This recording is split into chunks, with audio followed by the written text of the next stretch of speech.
आइए आज के इस एक्सप्लेनर में सीधे काम की बात पर आते हैं। वेन डायग्राम की पहेलियां अक्सर बहुत भ्रामक लगती हैं ना। 3 शब्दों वाले सवाल कई बार सच में सिरदर्द बन जाते हैं। लेकिन आज एक ऐसा अचूक डिटेक्टिव फ्रेमवर्क या जासूसी ढांचा तैयार किया जाएगा जिसके बाद तार्किक सवालों में गलती होने की कोई गुंजाइश ही नहीं बचेगी। शुरुआत करते हैं इस बेहद उलझाने वाली 3 शब्दों की पहेली से। बर्फ, ठंडी चीजें और गैसें। ऐसे शब्द सामने आते ही दिमाग दौड़ने लगता है। क्या बर्फ गैस हो सकती है? क्या कुछ गैसें ठंडी होती हैं? असल में वास्तविक दुनिया की जटिलताओं और अपवादों के बारे में बहुत ज्यादा सोचने से ही गलतियां होती हैं। दिमाग इन्हीं व्यवहारिक उलझनों में फंस जाता है और यहीं से हम मात खा जाते हैं। अब जरा इस संख्या 10 पर गौर करते हैं। ये कोई आम नंबर नहीं है, बल्कि ये ब्रह्मांड में इन पहेलियों के लिए मौजूद पूर्ण अधिकतम तार्किक संबंधों को दर्शाता है। इसका सीधा सा मतलब यह है कि किन्हीं भी 3 शब्दों के बीच केवल और केवल 10 ही संभावित रिश्ते बन सकते हैं। 11वां कोई रिश्ता हो ही नहीं सकता, ये बिल्कुल तय है। तो आज की कार्यसूची कुछ इस तरह है। पहला, वेन डायग्राम का रहस्य। दूसरा, 10 बुनियादी संबंध। तीसरा, तकनीक, सभी, कुछ और कोई नहीं। चौथा, शब्दों का असली अर्थ। और अंत में निष्कर्ष और एलिमिनेशन। यह वो व्यवस्थित तरीका है जो किसी को भी विकल्पों को हटाने का उस्ताद बना देगा। आगे बढ़ते हैं हमारे पहले भाग की ओर, वेन डायग्राम का रहस्य यानी वास्तविक दुनिया से परे जाना। आइए देखते हैं कि कैसे वास्तविक दुनिया की असामान्यताओं को पूरी तरह से नजरअंदाज कर देना ही इन पहेलियों को चुटकियों में हल करने की सबसे बड़ी कुंजी है। याद रखने वाली बात यह है कि हर एक शब्द पहेली को पूरी तरह से केवल 3 तार्किक संबंधों में तोड़ा जाना चाहिए। सभी, कुछ या कोई नहीं। इन 3 मूलभूत ब्लॉक्स के अलावा और कुछ नहीं सोचना है। व्यवहारिक और असामान्य चीजों को बिल्कुल भूल जाना चाहिए। जैसे कि क्या कोई आर्टिफिशियल इंटेलिजेंस एक इंसान शिक्षक हो सकता है? बिल्कुल नहीं। ऐसी बातों पर विचार करने की कोई जरूरत ही नहीं है। फोकस केवल शब्दों के बीच के मूल तार्किक संबंध पर होना चाहिए। अब आते हैं दूसरे भाग पर, 10 बुनियादी संबंध यानी एक सीमित ब्रह्मांड। चलिए अब इन संयोजनों के उस सीमित दायरे को उजागर करते हैं जहां से सारे के सारे सवाल बनकर आते हैं। ये मैट्रिक्स बहुत ही शानदार तरीके से दिखाता है कि कैसे सभी, कुछ और कोई नहीं के संयोजन से ठीक 10 बुनियादी संबंध बनते हैं, जो आगे चलकर 11 विजुअल डायग्राम्स में बदल जाते हैं। सभी सभी सभी या कुछ कुछ कोई नहीं, बस यही वो रिश्ते हैं। समझने वाली बात यह है कि अगर एक बार इन 10 संबंधों को अच्छे से समझ लिया जाए तो किसी भी सवाल को गलत करना तार्किक रूप से असंभव हो जाता है। चलिए अब तीसरे भाग में गोता लगाते हैं, तकनीक, सभी, कुछ, कोई नहीं का असली परीक्षण। इसे तेज तरार गेम शो की तरह खेलते हैं जहां सीखी हुई इस पद्धति का सीधे इस्तेमाल किया जाएगा। अपने नए नियमों को टेस्ट करने के लिए इस पहले मुख्य उदाहरण को देखते हैं, तेल, काला तेल और तरल। यहां तेजी से तार के कटौती करनी होगी।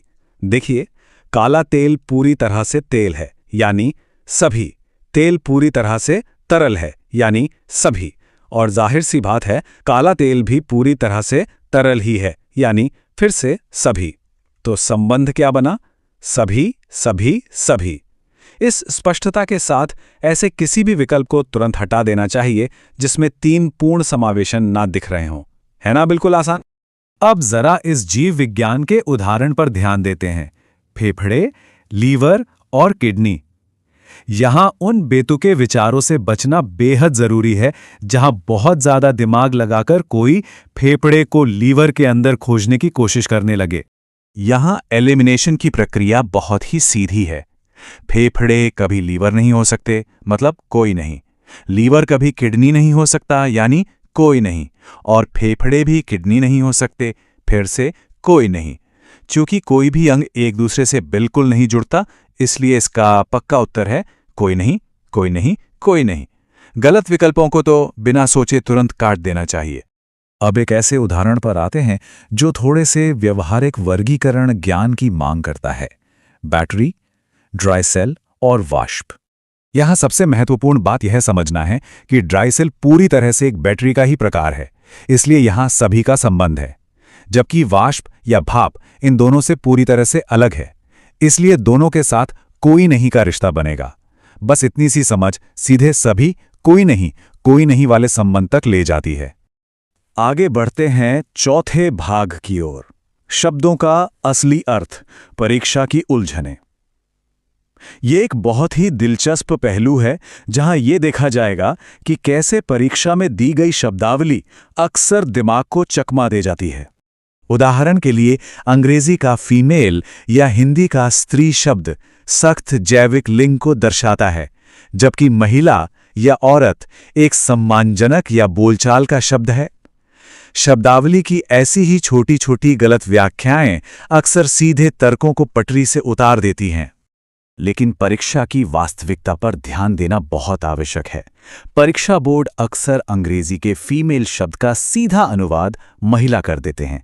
ऐसे में इस बात पर बहुत अधिक विचार नहीं करना चाहिए कि क्या एक 8 साल की बच्ची तकनीकी रूप से एक महिला कहलाएगी। बिल्कुल नहीं। किसी भी प्रकार के भ्रम से बचने के लिए इसे सख्ती से केवल लिंग या जेंडर श्रेणी के रूप में ही मानना चाहिए।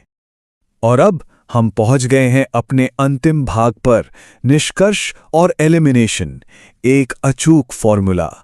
समय आ गया है कि इस पूरे ढांचे को एक मजबूत, बार बार इस्तेमाल किए जा सकने वाले हथियार के रूप में पक्का कर लिया जाए। ये स्लाइड संपूर्ण जासूस ढांचे को सिर्फ 3 आसान चरणों में समेट देती है। चरण 1, शब्द जोड़े के संबंधों को पहचानना। चरण 2, उन्हें 10 मुख्य संबंधों में से एक से मिलाना। और चरण 3, गलत डायग्राम को तुरंत खत्म कर देना। ये बेहतरीन तरीका तेज तर्रार एलिमिनेशन को एक बहुत ही स्पष्ट मानसिक चेकलिस्ट में बदल देता है। आज के इस एक्सप्लेनर को एक अंतिम दिलचस्प चुनौती के साथ समाप्त करते हैं। चचेरी बहन, माँ और चचेरा भाई, सभी कुछ कोई नहीं विधि का प्रयोग करने के लिए यह एक बेहतरीन पहेली है। विचार कीजिए, इनके बीच का तार्किक संबंध क्या होगा। इस पर मंथन करें और तार्किक पहेलियों के इस अचूक ढांचे का अभ्यास करते रहें। वीडियो को लाइक करें, चैनल को सब्सक्राइब करें। वीडियो अच्छा लगा हो तो कमेंट जरूर करें। धन्यवाद। जय हिंद, जय भारत।